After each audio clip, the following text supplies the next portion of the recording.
నాయకత్వం అంటే పదవి కాదు, ప్రజల గుండెల్లో సంపాదించుకున్న నమ్మకం. సేవ అంటే మాటలు కాదు, ప్రజల కోసం నిరంతరం చేసే పోరాటం. అలాంటి సేవా సంకల్పంతో ప్రజల మధ్య అడుగులు వేస్తున్న బీఆర్ఎస్ నాయకులు పిల్లుట్ల రఘు ఆధ్వర్యంలో తెలంగాణ ఉద్యమ యోధుడు మాజీ మంత్రి బీఆర్ఎస్ సీనియర్ నాయకులు జగదీష్ రెడ్డి గారి జన్మదిన వేడుకలు సూర్యాపేట జిల్లా హుజూర్ నగర్ పట్టణంలో ఘనంగా నిర్వహించారు. ఈ సందర్భంగా కేక్ కట్ చేసి జగదీష్ రెడ్డికి జన్మదిన శుభాకాంక్షలు తెలియజేస్తూ బీఆర్ఎస్ నాయకులు కార్యకర్తలు భారీ సంఖ్యలో పాల్గొన్నారు. అనంతరం మీడియాతో మాట్లాడిన బీఆర్ఎస్ నాయకులు పిల్లుట్ల రఘు కాంగ్రెస్ ప్రభుత్వంపై రాష్ట్ర మంత్రి ఉత్తమ్ కుమార్ రెడ్డిపై తీవ్రస్థాయిలో విమర్శలు గుప్పించారు.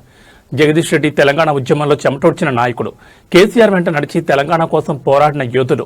అలాంటి ఉద్యమ నాయకుడు జన్మదినాన్ని జరుపుకోవడం మా గౌరవం, ఆయన ఆశయాలను ముందుకు తీసుకెళ్లడం మా బాధ్యత అని అన్నారు. హుజూర్ నగర్ నియోజకవర్గంలో బీఆర్ఎస్ పార్టీని మరింత బలోపేతం చేయడం కోసం తాను గ్రామం తిరుగుతానని, ప్రజల మధ్య ఉంటానని స్పష్టం చేశారు. ఎన్నికల సమయంలో మాత్రమే కనిపించే నాయకుని కాదు, ప్రజలకు అవసరం వచ్చిన ప్రతిసారి ముందుండే కార్యకర్తను. పదవి కోసం కాదు, ప్రజల కోసం రాజకీయాల్లో ఉన్నాను.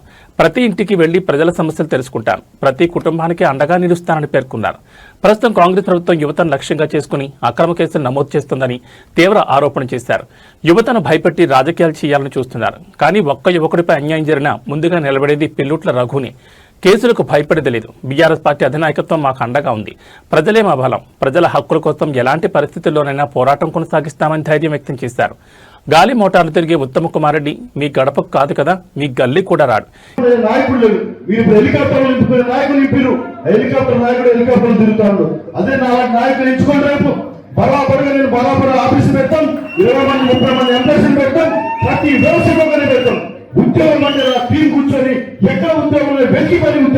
ఎన్నికలు వచ్చినప్పుడు మాత్రమే ప్రజలు గుర్తొస్తారు. కానీ నేను మీ పుల్లుట్ల రఘును, మీ ఇంటి గడపకు వస్తాను. ప్రతి కుటుంబాన్ని కలుస్తాను. ప్రతి సమస్యను స్వయంగా వింటాను. కష్టాల్లో మీతో ఉంటాను. పోరాటంలో ముందుంటాను. పదవి ఉన్నా లేకపోయినా ప్రజలే సేవే నా ధ్యేయం. మీకోసం చివరి వరకు అండగా నిలుస్తానని అన్నారు. అదేవిధంగా వ్యక్తిగత స్వార్థం కోసం పార్టీని వీడి బీజేపీలో చేరిన సైదిరెడ్డిపై కూడా ఘాటు వ్యాఖ్యలు చేశారు. ఈ పార్టీని ఆగం చేసింది కాక మళ్ళీ అవ్వాలి, కొంచెం మంది ఇందులోకి డిస్టర్బ్ చేస్తాను. నీ బతికేందంటే వ్యక్తిగత స్వార్థం కోసం పార్టీని వీడి వెళ్లిన సైదిరెడ్డి ఇప్పుడు బీజేపీలో చేరారు. పదవుల కోసం పార్టీలు మారే నాయకులను ప్రజలు గమనిస్తున్నారు. సిద్ధాంతాలను నమ్ముకునే రాజకీయాలకు హుజూర్ నగర్ ప్రజలు ఎప్పటికీ మద్దతు ఇవ్వరు. బీఆర్ఎస్ కార్యకర్తలు మాత్రం సిద్ధాంతాల కోసం నిలబడే సైనికులను విమర్శించారు. రానున్న ఎన్నికల్లో హుజూర్ నగర్ లో బీఆర్ఎస్ జెండా మళ్లీ రెపరెపలాడడం ఖాయమని ధీమా వ్యక్తం చేసిన పిల్లుట్ల రఘు, ప్రతి కార్యకర్త ఒక సైనికుడిలా పనిచేయాలి. ప్రతి గ్రామంలో బీఆర్ఎస్ జెండా ఎగరాలి. ప్రజా వ్యతిరేక కాంగ్రెస్ ప్రభుత్వానికి హుజూర్ నగర్ నుంచే ప్రజాస్వామ్యబద్ధంగా గట్టి సమాధానం చెప్పే సమయం దగ్గరపడింది.